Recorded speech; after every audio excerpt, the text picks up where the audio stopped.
So we're seeing a very interesting push to go out and colonize the Pacific Ocean. So Persia and Ethiopia being the big examples of this, but we're also seeing a lot of very, very interesting colonization from the New Worlds in New Zealand. We've got Denmark and America over here, but this is probably the most strangest part in the map right here, with the Chinook, with the Inca, with the Australians, which actually they stole that away from Kimberley, and people are continuing to go off towards Siberia because we have a weaker Mongolia than before. I think that's opening up this opportunity for people to grab more land. So that is pretty big. Now there's interesting wars going on. There's actually one big one, actually one significant. It's not a big war, but it's going to have a significant impact. Is Great Britain taking over these two? I think they're going to take over both these Greek colonies.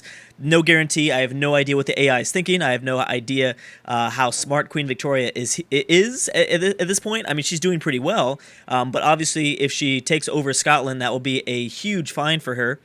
I guess a huge success.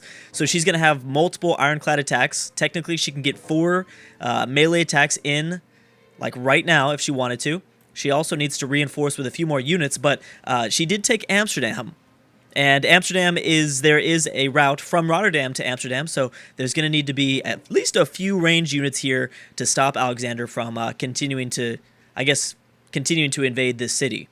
Which I think she'll do just fine with. I don't think that we're going to see much of an offensive move from Alexander here. I think, if anything, he's going to lose cities, but I want to see exactly what cities he ends up losing. Rotterdam's could still be taken. It's possible. I think that Queen Elizabeth is still trying to build up her own units, though, her own land units. Navally, I think that she'll be fine. I mean, she should probably use a few more. She'd be in a much better situation if she had a few of these Ship of the Lines, but actually, for the AI, it's actually smarter to have these range units here to protect this city instead. Because more than likely, this city will fall, and we're going to find out as soon as we get to the mods, processing of turns. But yeah, no, the Pacific colonization is really, really interesting. Something that we've never seen before in previous series, which is, I find it very entertaining to see how that's going to play out. Ooh, is this America? Yes, it is. Okay, so America's looks like they're going to invade somebody. They have open borders, I believe, with the Inca. I don't think they're just trying to. Yep, so they did take that. Wow, they took that over really quick. Was that city's defense so low? Was it that low? That with a few ironclad attacks, they could take it? I mean, that's kind of incredible. So there's still several more, which means that it's very likely that we see the Greek city in Iceland fall to Queen Victoria as well. Which, these cities don't have a lot of population, but it's still a very big pickup for her. She no longer has to worry about her northern front anymore. Obviously, even Greek colonies could have posed a big threat to her if she was fighting Greece and, let's say, Rome at the same time. So another European kind of rising up, somewhat out of the ashes of Greece. We'll see if maybe Poland decides to invade Alexander. That would be a huge one. That would be pretty big. Maybe we'll see a coalition or kind of a team war between Poland and Rome at the same time. That would be even bigger. So we have Greece piecing out with the Ashanti, Byzantium piecing out with the Ashanti as well. I figured, actually, Byzantium would be forced to relieve this city or give up this city, but I guess not. So that's Byzantium has kind of got a little bit lucky there in that scenario. Mongols still not really doing much, but they have a huge military. Really want to see how the Persian Empire is going to continue to expand. There are still several more regions. There's still. Oh, wait, what is this? That was they took the Mayan city. Okay, so they ended up capturing this city back. They're going to hold on to it for a little bit because it looks like there's only a few melee units that the Mayans still have under their control, which means that now Washington can begin to land units off the Yucatan Peninsula. So that will be interesting to see if they can actually grab the capital this time. I seriously doubt it. I don't think that they're going to grab the capital. Too difficult of a city to take without more advanced units. I mean, very soon I think it'll be a little bit easier. What are you doing, America? Are you trying to attack Chile? Is that what you're trying to do? Another ideology? Again, I can't open up the ideology window. I have no idea why, but even it doesn't really matter at the end of the day. Most people choose autocracy or order. Everyone that chooses freedom usually has a revolution. So we're going to see Argentina with their own colony. We also have America continuing off this way. You can actually see you can find a lot of settlers out here in the Pacific. So it's interesting because we might see a lot of one-tile cities AIs love their one-tile cities. But there could be a few possibilities of that. India, with a lot of troops, but very far behind in technology with their crossbowmen. So if Vietnam ever decides to attack, I mean, they should be able to roll over most of Gandhi's units, land units here. Mongolia and Korea. Boom. That is a scary force to see coming attacking from the north. That is a very, very, very scary force. Let's go ahead and check on England's, or I guess the Great Britain's progress. So I don't know if she's going to be forced to defend this city or if she's just going to invade Iceland. Okay, she's just going to invade Iceland. Now they need to be careful because they're going to lose this city, it looks like. Especially because I think that this rifleman is probably going to get an instant heal very soon. This Gatling gun will have to eat up one movement, so one turn away, then the Gatling gun will be able to provide some support. But I think this city will fall, but there's no these boats are not ranged. Now, are there any more Greek colonies that she could maybe invade? No, but I think it's likely. We've seen this many times before. Just naturally. See, that's how you know it's just a natural enemy of a nation. So whenever I see like an England campaign, England is always, eventually when they end up controlling all of the British Isles and most of Ireland, they'll always attack Scandinavia. That's how you know you have like a natural enemy, when England just naturally attacks Scandinavia in multiple games. So I think it's likely that we'll see Queen Victoria maybe set her sights on Oslo, who, you know, Norway's pretty far in technology. These boats will not be able to fight back, I don't think, whatever the British send at them, but we'll see. Whoa, okay. I guess we're going to look at Argentina then. Well, I don't think I made note of all these islands being colonized by Argentina.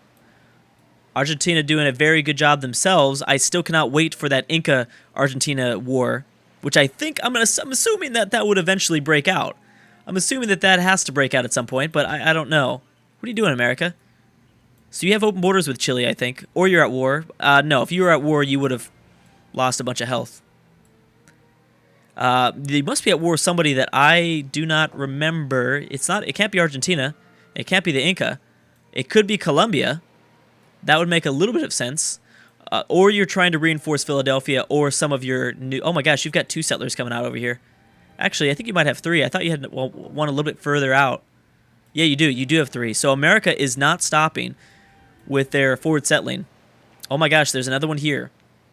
But they're at war right now, so this guy's very close to being taken. Australia dealing with some barbarians. We've got Persia coming into the continent of Australia. Persia and Ethiopia, very, very aggressive. And we also still have Persian settlers. And I know Ethiopian settlers are still making their way over here, right?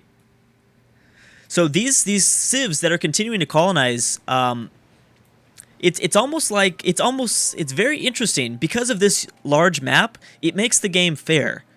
If Russia could continue to colonize if she wanted to, but for some reason she's not. But even if Russia and Mongolia continue to colonize, we now have, with this map, the New World could continue to colonize on their own by grabbing up Pacific colonies, and they can grab strategic resources and luxury resources and just more yield in general by going out towards the Pacific, because most of this land is not colonized by the time that they're able to do that. So it actually makes the game more fair, where Russia and Mongolia technically have a little bit less strength. Mongolia can continue to colonize. I like that. I really, really like that. Some people want me, and again, and I swear I'm going to get these comments all the time, and I'm always going to talk about this, why I don't, but deity does not work. I realize that if I wanted the entire world to be colonized, then I'd play on deity. However, I don't want that to happen. That's the opposite of what I want, because the problem with deity, oh my gosh, we've got California coming over too. The Mayans finally took back and then kicked America out of their Central American territory. Deity does not work for AI-only battles, in my opinion, because you're going to see that runaway civ, and it's no longer fun. So let's say if we played on deity, I think it's almost a guarantee that Russia would have continued to colonize. She would have won. She would have been like the obvious winner from like video 6, and it's not as entertaining to watch anymore because like, okay, well, Russia won, but let's go ahead and just, I guess, watch the rest of everything else play out. Right now, we're watching everything play out, but we still, nobody knows who's winning this campaign. Nobody knows. Bam, so that city got taken. Greece did not take this city back, and I actually don't know where that rifleman went, but either way, Queen Victoria is making an amazing comeback. We'll see if she attacks Byzantium very soon.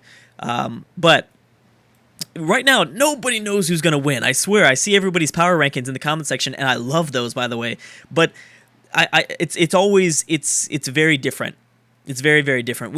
I'm seeing the Congo and the Sioux pretty high on both of those lists. Oh, finally Argos is going to fall. Holy crap. The Congo and the Sioux are pretty high on those lists, but there's arguments being made for Argentina, the Inca, America, Russia, Mongolia, Japan. There's all sorts of different arguments. We still don't know what's going to come out of Rome. I'm sorry, out of Europe, I should say.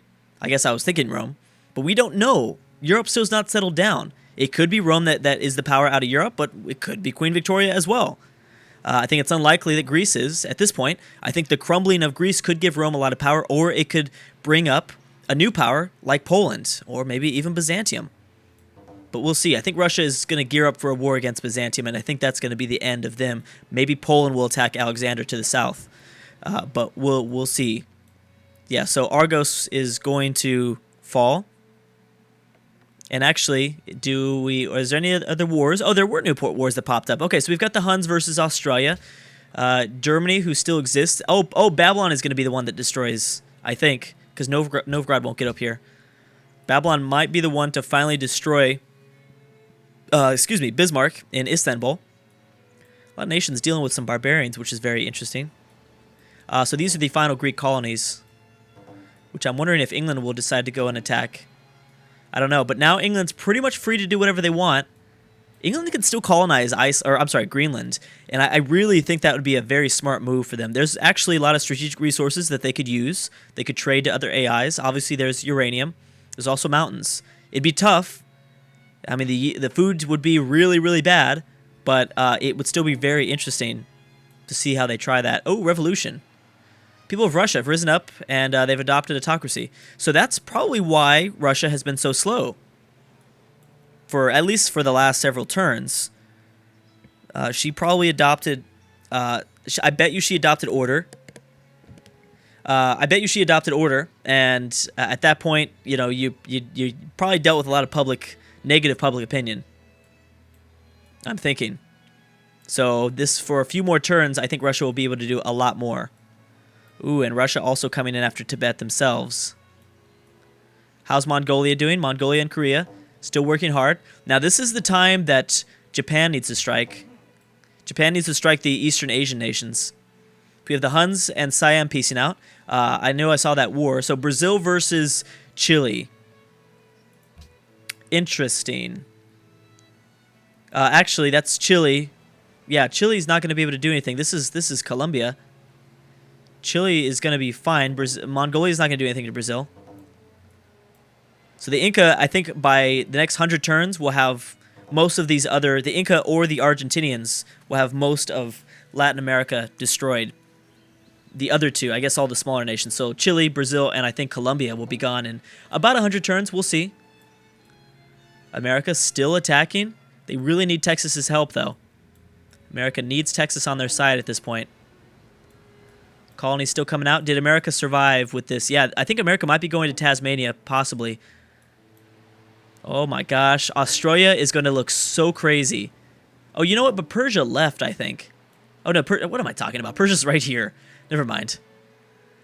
Persia's moving up towards the north. Here comes some more Ethiopians. So Ethiopians want a piece of maybe Western Australia.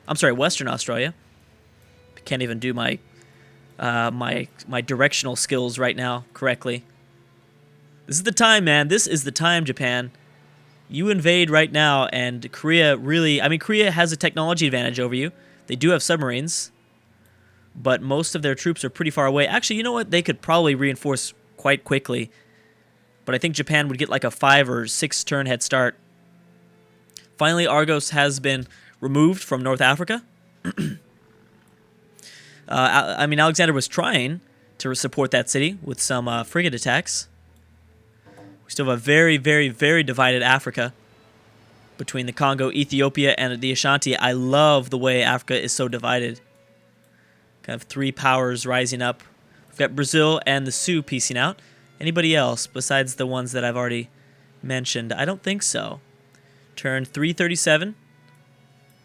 We'll see who takes the who gets the job done and destroys France. Someone's going to destroy France. I'm guessing it's going to be Rome. I think Rome and Queen Victoria will probably work together on that. So now the interesting part is, because the north has been cleared out for the most part, will we see Queen Victoria try to invade Rotterdam? Because that would be pretty big. That would be some pretty big news if she does attempt this.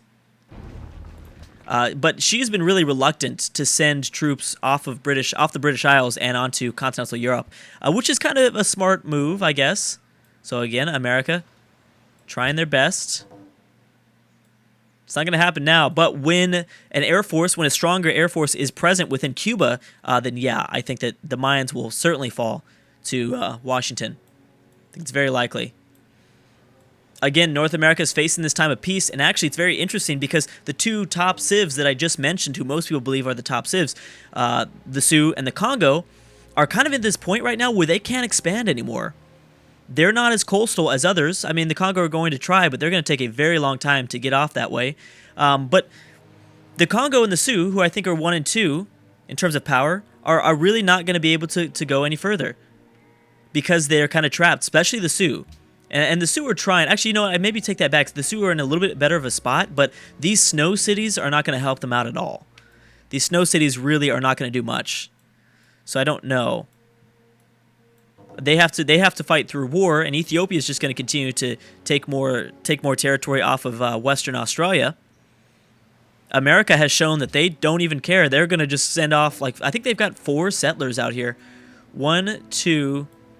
Yeah, they've got a hurt one, 3, and then if the hurt one's still alive, yeah, I think for Washington's sake, he better just go for Tasmania.